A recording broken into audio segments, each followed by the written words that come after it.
Do you believe that good and evil exist? The answer to this question separates Judeo-Christian values from secular values. Intellectual dishonesty demonstrated in only 10 seconds. That might be a record.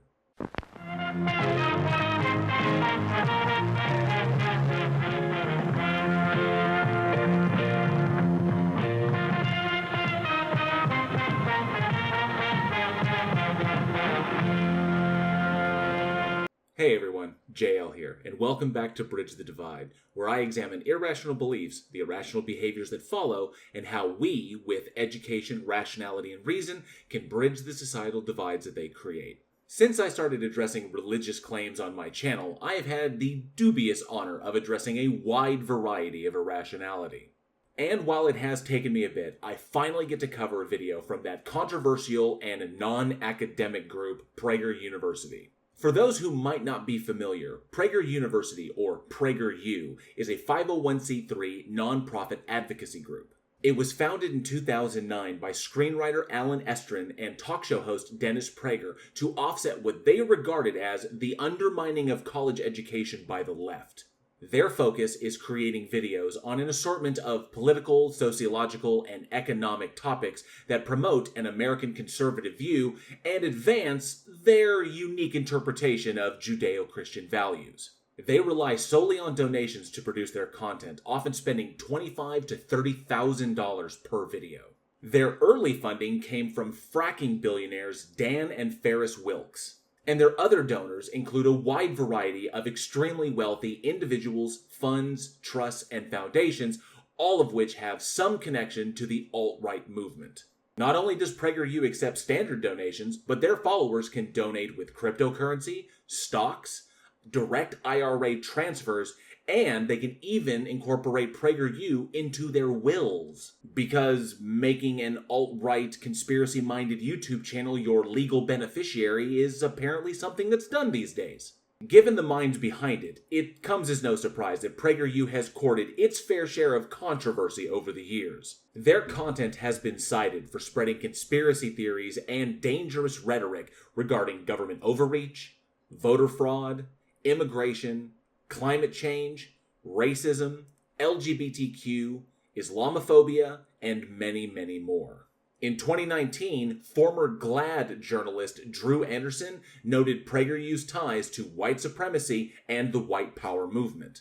And despite a rigorous campaign of misinformation and denial regarding the pandemic, they unapologetically accepted over $700,000 in relief from the Paycheck Protection Program. Oftentimes, PragerU's content has been pulled for various policy violations regarding the spread of that misinformation. And as they cry censorship and try to take these platforms to court, it's clear that they don't really understand the First Amendment, or they're banking on their audience not fully understanding it so that they can generate anti-government sentiment for when they lose. And recently, in what can only be described as the most dumpster fire in overcorrections, Dennis Prager himself, after long denying the pandemic, contracted the virus, claimed he did it on purpose, and then called the unvaccinated pariahs, likening them to gays at the beginning of the AIDS crisis.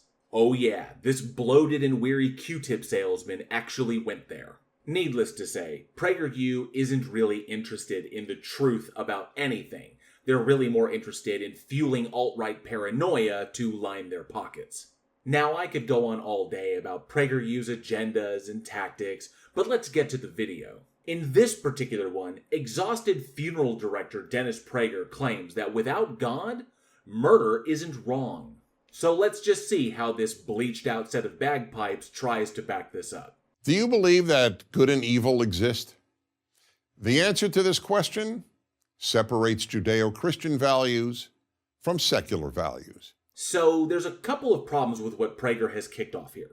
First is his use of the extremely outdated phrase Judeo-Christian values. While Christianity and Judaism can trace their roots back to antiquity, the term Judeo-Christian is actually quite young. First thought up in 1831 by Ferdinand Bauer, the term never really caught on or gained any resonance until the onset of World War II, when it suddenly became a rallying cry against fascism and tyranny. But where it really carried its weight was as a sort of ecumenical marketing strategy invoked during the American ideological battle against communism. Recognizing that each faith shared similar ethical values seemed to unite Americans and, in its own way, heal a post-war nation in the face of a new enemy. But it has since been admonished for its apparent exclusionary nature, cutting out indigenous American beliefs, Muslims, and other non-Western religions that help to shape the American identity. And to many in the Christian faith, it can be interpreted as a veiled insult, implying that they're just borrowing their identities from or directly owe them to Judaism. And to those in the Jewish faith, it's interpreted as diminishing, equating Judaism with an aggressive splinter faction that doesn't truly represent their core beliefs. The second is the implication that there is some difference between secular and religious-based values, essentially implying that religion is somehow the arbiter on what is and is not moral, as if a little thing called the social contract doesn't exist. And to think for even a moment that any faith-based system, particularly the Jews and the Christians, have some sort of monopoly on what is morality is just straight up bullshit. Let me offer the clearest possible example: murder. Before he presents whatever this is going to be, let's clarify something really quick. Murder, as defined by U.S. Code 18, subsection 1111, is the unlawful killing of a human being with malice aforethought, more commonly known as premeditation. Is murder wrong? And as we just determined, yes, it is unlawful to commit murder. Seeing as how I'm an atheist, and I agree with this standard, we can plainly see that there is very little difference between my values and religious-based ones. Well, that was easy. Oh, he has more. Is it evil? Well, that question gets us into really murky waters. Well, I don't like to feel good. I like to feel evil. Oh.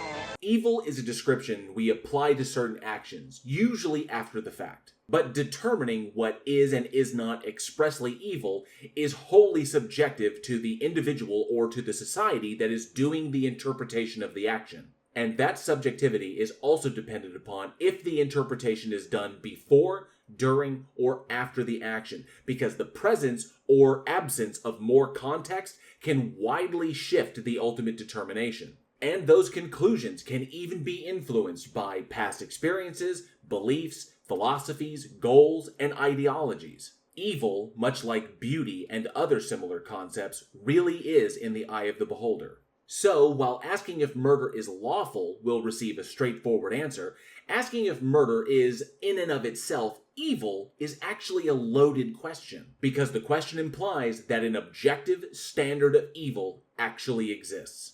But what's really interesting, and it's something that Prager here fails to address or even see, is that the answer for the believer and the secular is actually the same.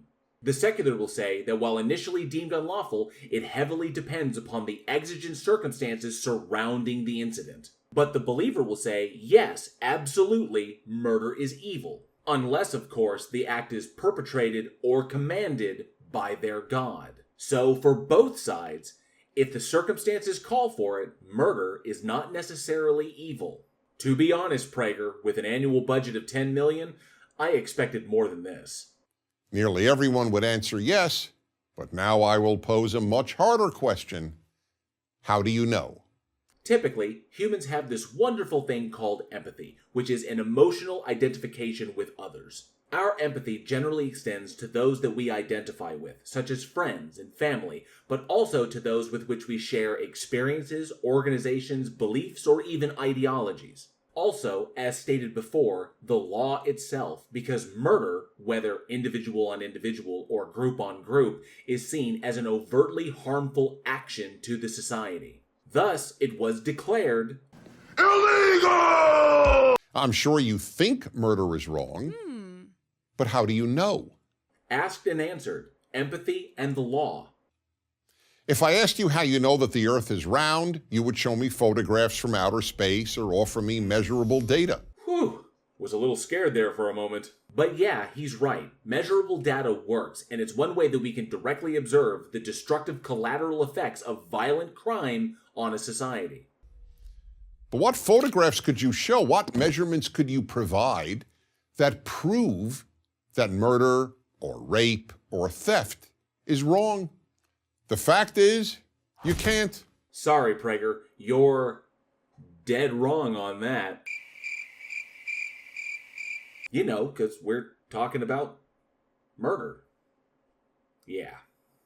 It's actually really easy. First, from the empathy side.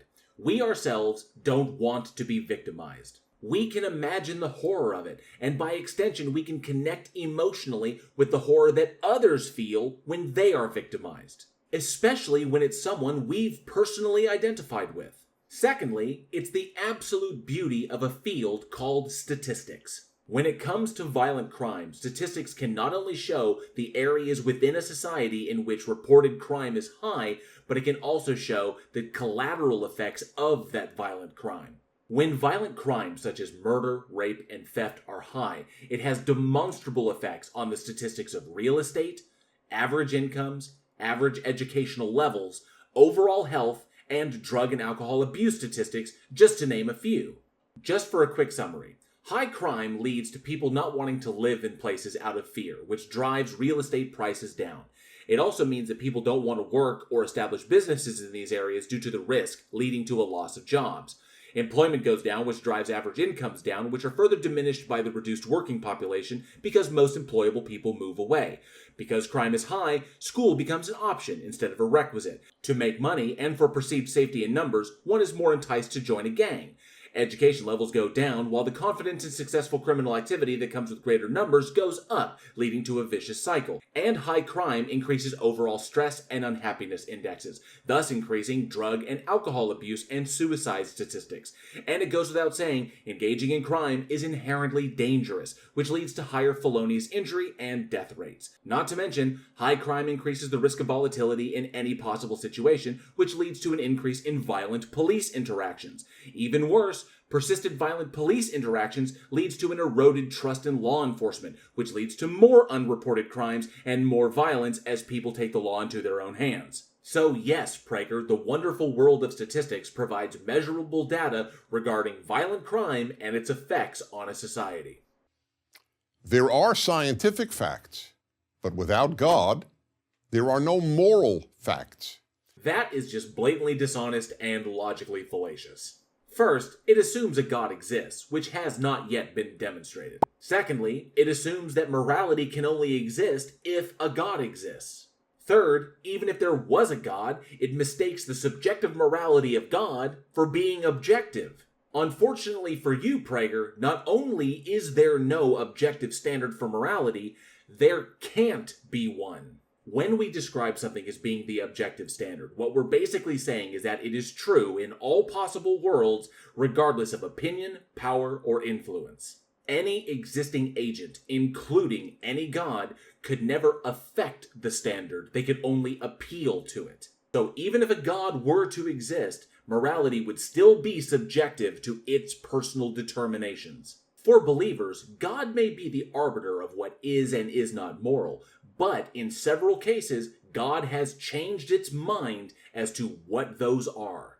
Slavery and genocide being the most evident of those examples. And unfortunately for God, being defined as the big Billy badass on the block doesn't mean that it is the objective standard on anything. It just means God is the big cosmic bully enforcing its own subjective determinations. But if God doesn't exist, that just means we humans are the arbiters of what is and is not moral for ourselves, and we enforce those moral considerations with laws. And that statement, that without a God there can be no moral facts, that's just dishonest as hell, because a fact is just something that accurately describes past or present circumstances. If the present circumstances are that murder has been declared immoral by a society, then that is a moral fact. You are really floundering here, Prager. In a secular world, there can only be opinions about morality. That's the first intellectually honest thing he said. But his tone would suggest he thinks it's a bad thing. They may be personal opinions or society's opinions, but only opinions. Yeah, they're called laws, you Van Wilder eclair. Every atheist philosopher I have read or debated on this subject has acknowledged that if there is no God, there is no objective morality. That's because they're intellectually honest. But let's see if he addresses the subjective to God issue. Judeo-Christian values are predicated on the existence of a God of morality. Technically, they're predicated on the existence of a God that subjectively determines what is and is not moral. It says absolutely nothing to whether or not the God itself is moral. In other words, only if there is a God who says murder is murder wrong? Bullshit. First, the commandment is thou shalt not kill, but that's a separate issue. Second, a shared opinion is just as subjective as a personal opinion. You know, because they're opinions. If God determines what is and is not moral, that just means morality is subjective to God's determination. Were morality to be objective, then God would simply appeal to that objective standard, which means God's personal opinions and desires regarding humanity wouldn't even factor in to what is and is not moral. Once again, just because God is the bad Leroy Brown of Abrahamic mythology doesn't make it the objective standard on morality, or anything else for that matter. Otherwise, all morality is opinion. A major historical douchebag once said that if you tell a lie big enough and then keep repeating it, the people will eventually come to believe it. And Prager, you are repeating yourself a lot. Kind of makes me question your opinions of yourself and your audience. The entire Western world, what we call Western civilization, is based on this understanding. What understanding? That laws are essentially societally agreed upon and enforced opinions? If so, then you're right. But you were kind of vague there. You may have been slyly trying to say that Western civilization is built upon the understanding that without a God there can be no moral facts, which is a bald-faced lie, which in turn is likely your motive for being so vague. Now, let me make two things clear. Clarity would be nice for a change. First, this doesn't mean that if you don't believe in God, you can't be a good person. There are plenty of kind and moral individuals who don't believe in God and Judeo-Christian values. The colossal prick even managed to sound magnanimous. But the existence of these good people has nothing to do with the question of whether good and evil really exist if there is no God. I would agree with this. The existence of a God is completely irrelevant to the subjective determination of what is good and what is evil. Second, there have been plenty of people who believed in God who were not good people. Indeed, more than a few have been evil and have even committed evil in God's name. Obvious statement is obvious. But it doesn't address the fact that some of those people who committed those acts, especially the ones done in the name of a God, did not believe that what they were doing was evil when they did them. They firmly believed that what they were doing was good because they were doing it in the name of their God. Prager is just applying the label of evil to these actions ad hoc, which only further demonstrates the reality that evil is completely subjective. And just because the vast majority of us agree on what acts are evil doesn't make us the objective standard. The existence of God doesn't ensure people will do good. I wish it did. Most of us wish people would be more beneficial to society than harmful. God is irrelevant in this. The existence of God only ensures that good and evil objectively exist and are not merely opinions.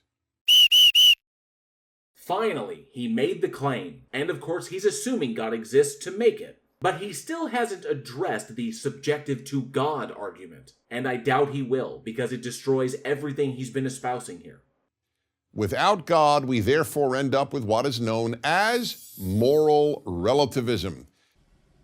Check out the big brain on Brad. You're a smart motherfucker, that's right. This is true, mostly because you must first demonstrate that a God exists, and then you have to demonstrate how that God is the objective standard of morality instead of its subjective arbiter. And because these are unfalsifiable hypotheses, moral relativism is the only intellectually honest conclusion. Meaning that morality is not absolute, but only relative to the individual or to the society. Ooh, that's a bingo. Without God, the words good and evil are just another way of saying I like and I don't like. If there is no God, the statement murder is evil is the same as the statement I don't like murder. Now you're getting it. But he has yet to explain why any of this is a bad thing, especially in the face of agreed upon and established moral frameworks that are enforced by law. Now, many will argue that you don't need moral absolutes. People won't murder because they don't want to be murdered. Empathy, we covered that. But that argument is just wishful thinking. Prager said so many true things in a row, I suspected the intellectually dishonest shoe was about to drop. The existence of empathy doesn't eliminate murder, and no one has ever said that it would, could, or even should. It's just an evolved response that often deters people from choosing murder as their first action when attaining goals or resolving conflicts. If humans had never evolved empathy, I assure you the murder rates would be far, far higher. Hitler, Stalin, and Mao didn't want to be murdered, but that hardly stopped them from murdering about 100 million people. We may be looking at Dawkins's atrocity fallacy here. It is not a coincidence that the rejection of Judeo-Christian values in the Western world by Nazism and communism led to the murder of all these innocent people. Yep, Dawkins's atrocity fallacy. Christians commonly use this fallacy to protect their own egos from the harsh reality of the brutality of their faith. Essentially, it's a completely ridiculous form of the tu quoque fallacy, more commonly known as whataboutism. Prager cites the atrocities ordered by and committed at the hands of these historical despots, and then claims that it was because they didn't uphold Judeo-Christian values. And he does this while fully ignoring the fact that Mao allowed the people to keep their faiths, rituals, and places of worship. Hitler was a Catholic who often commented that they were doing the Lord's work, and Stalin fully recognized the political and social utility of religion, stopped the Bolshevik destruction of temples and churches, and revived the Russian Orthodox Church. But all of that is irrelevant because none of them used atheism to justify their crimes against humanity. Whereas the Crusades, the Inquisition, torture, slavery, and genocides throughout human history have been justified with an appeal to a god. It is also not a coincidence that the first societies in the world to abolish slavery, an institution that existed in every known society in human history, were Western societies rooted in Judeo-Christian values. Where are we? The Twilight Zone? Is he serious? Dennis, it was those very Judeo-Christian values of antiquity that were appealed to justify slavery in the first place. Then the interpretation of Judeo-Christian values changed to justify the abolishment of slavery, which demonstrates that they're completely subjective, which also entails that morality is completely subjective to the God that was the arbiter of those Judeo-Christian values. Your entire argument is predicated on the existence of an objective standard, and yet you just demonstrated that there isn't one. Dennis, seriously, are you high? And so were the first societies to affirm universal human rights, to emancipate women, and to proclaim the value of liberty. Technically, it was Cyrus the Great, a Persian, who established the first doctrine of universal human rights after he conquered Babylon. From there, the idea spread to India, Greece, and eventually Rome. So those Western civilization values you're referring to are rooted in the East. But honestly, I wouldn't expect you to have known that because you and Prager University are not concerned with academics. Today, the rejection of Judeo-Christian values and moral absolutes has led to a world of moral confusion. Actually, it hasn't. The confusing, arbitrary, and often contradictory moral standards of the Abrahamic God are being eschewed in favor of an agreed-upon and enforced moral framework for society. The national crime statistics bear out that violent crime is at its lowest level in decades. Pew Research finds that theism is diminishing in favor of deism and atheism, all while access to higher education has dramatically increased across the globe. And while correlation is not necessarily causation, it's kinda hard to just dismiss the statistics outright. In the New York Times in March 2015, a professor of philosophy confirmed this.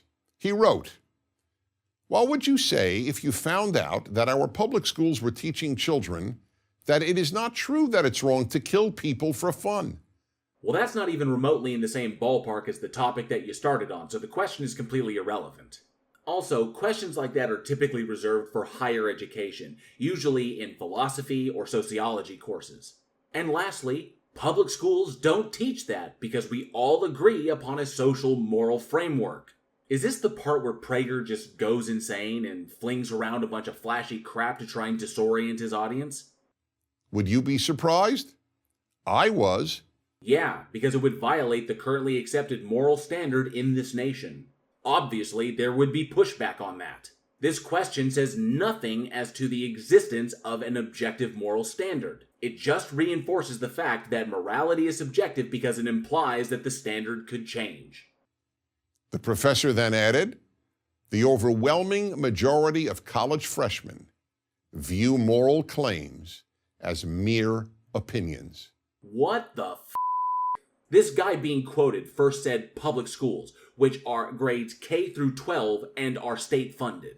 And then he turns around and cites college freshmen. Colleges are private institutions which are funded by endowments and tuitions. And then to equate teaching college freshmen that moral standards are subjective with teaching children that it's okay to kill people for fun is so woefully dishonest it borders on propaganda. Please tell me PragerU's regular audience is not so dense that they can't see this for themselves. So then, whatever you believe about God or religion, here is a fact.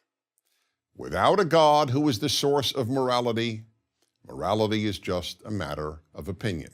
We heard you the first time, Dennis. Get on with it! So, if you want a good world, the death of Judeo-Christian values should frighten you. First, the statistics don't bear this out.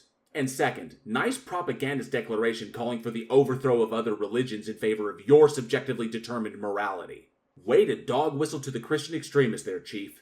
I think from this video that we can conclude two things. One, that the folks over at PragerU have a very particular agenda. And two, that the folks over there at PragerU are absolute idiots. Prager went so off the rails that I nearly punched myself in the face to alleviate the rolling waves of agonizing stupidity. But at least we can plainly see what PragerU thinks of the intellectual capacity of its targeted audience. And to all you donors out there, money well spent.